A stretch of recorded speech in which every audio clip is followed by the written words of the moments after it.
कि ऐसा है कि जिस तरह से पिछली सरकारों में अपराध और अपराधी का महिमा मंडन हुआ, उसका सही अर्थों में अगर किसी ने खंडन किया है तो और उन अपराधियों को उन्होंने शुरू में ही बता दिया था कि या तो आप प्रदेश छोड़ के चले जाओ या आप जेल में चले जाओ, नहीं तो आप वहाँ चले जाओगे जहाँ कोई नहीं जाना चाहे। महापुरुषों के खानदान में पैदा होकर व्यक्ति महापुरुषों जैसा आचरण करेगा, ये संभावना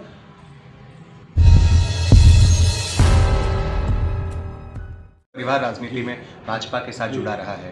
पहले की राजनीति अगर हम एक दो दशकों की बात कर लें, 20 वर्ष पूर्व राजनीति कैसी हुआ करती थी और आज राजनीति में कितने बदलाव हैं?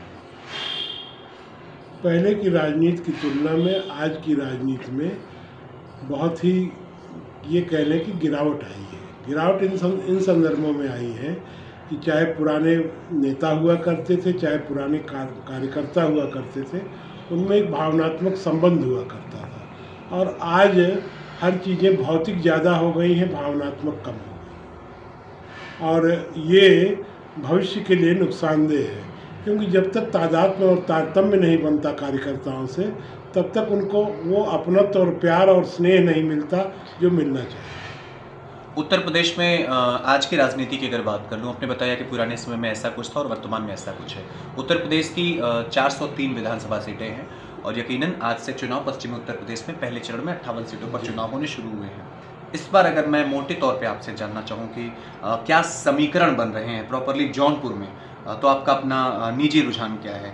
9 विधानसभा जो सीटें हैं, यहाँ कम से कम कितनी सीटें भाजपा निकल रही है? यहाँ निश्चित रूप से हम कम से कम 6, ज़्यादा से ज़्यादा 7 सीटें जीतेंगे, निश्चित रूप से। एक दूसरा सवाल मेरा रहेगा, पुराने समय में राजनीति शुचिता के आधार पर होती थी, संस्कार हुआ करते थे, परंपरागत सैद्धांतिक व्यवस्थाएं हुआ करती थी, लेकिन आज चीज़ों में बहुत बड़ा परिवर्तन आया है। एक उदाहरण के साथ मैं प्रश्न की शुरुआत करता हूं कि मुख्यमंत्री महंत योगी आदित्यनाथ जी ने कहा है, विपक्षी दलों को टारगेट करते हुए, समाजवादी पार्टी को टारगेट करते हुए, कैराना और मुजफ्फरनगर जो पश्चिमी उत्तर प्रदेश के कुछ जिले हैं, वहाँ पे प्रत्याशियों को लेकर के कि हम विपक्षी दलों की गर्मी शांत कर देंगे। इवन उन्होंने इतना तक कह दिया कि मई जून को भी हम शिमला बना देते हैं। वहीं दूसरी तरफ आरएलडी चीफ जयंत चौधरी का बयान आता है कि हम सारी चर्बी उतार देते हैं।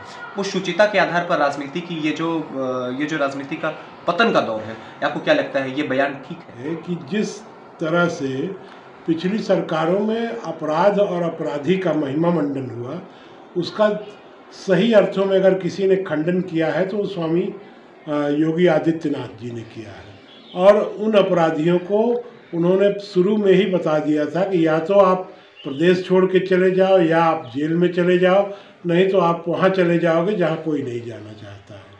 तो इतने चेतावनी के बाद भी अगर अपराध न रुका तो उसका क्या अर्थ है? इसका मतलब ये है कि स्वामी जी, योगी जी ने अपने कर्मठता से प्रदेश को अपराध मुक्त, दंगा मुक्त समाज दिया है।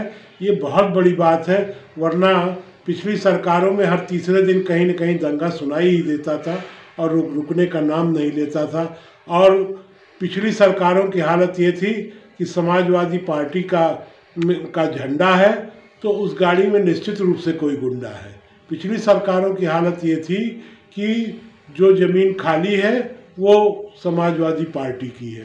तो इन सारी चीज़ों से जो है प्रदेश को मुक्ति दिलाया तो वो योगी आदित्यनाथ जी ने दिलाया, और इसलिए उन्हीं संदर्भों में उन्होंने गर्मी शांत करने की बात कही है और जनता की सुख शांति के लिए शिमला की बात कही है।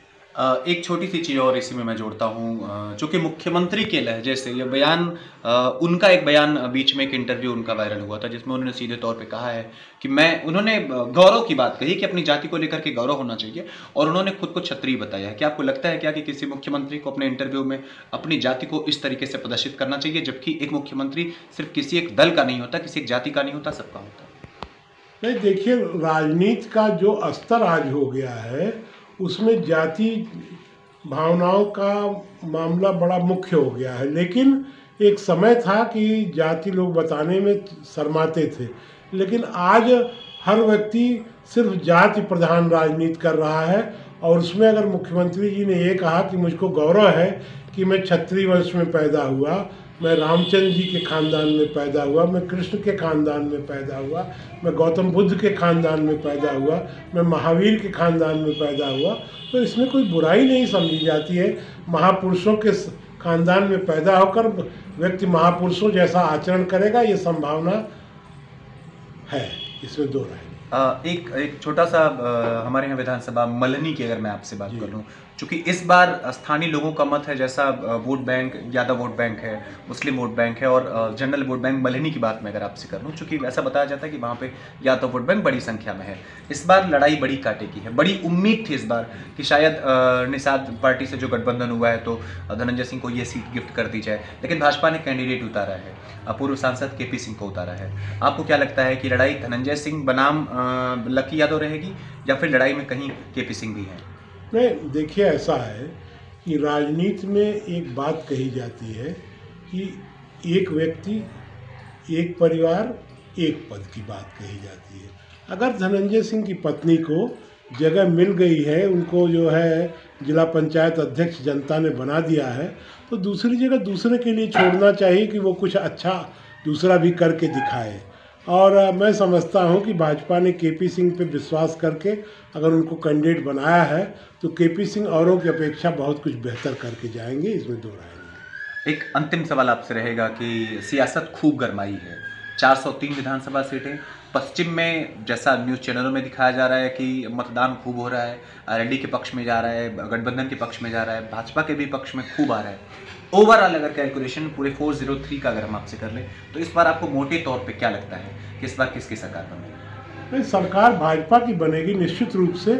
हो सकता है किन्हीं कारणों से 2, 4, 10, 20 सीटें हमारी कम हो जाएं, लेकिन आप ये निश्चित जानिए कि मिनिमम 280 मैक्सिमम 300 सीटें लेकर हम सरकार बनाएंगे और उसमें कोई बाधा नहीं है। योगी जी फिर 10 मार्च को मुख्यमंत्री की शपथ लेंगे।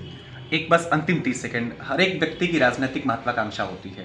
आपका भी ये परिवार लंबे समय तक भारतीय जनता पार्टी के साथ जुड़ा रहा है और बहुत परिवार से सांसद लोग निकले हैं और आप आज भी राजनीति में वरिष्ठ नेता बनकर के सक्रिय भूमिका निभाते हैं। राजनीतिक महत्वाकांक्षा की दृष्टि से अगर बात करूँ तो कभी मन में ये आता है कि एक बार और पार्टी को इस परिवार के बारे में विचार करना चाहिए? पार्टी के प्रति मेरी आस्था बनी हुई है और वो जब तक जीवन है तब तक बना रहेगा। और पार्टी को सोचना है कि पार्टी हमको कहाँ अवसर देती, कहाँ नहीं अवसर देती है, वो मेरा विषय है ही नहीं है। वो तो पार्टी का विषय है।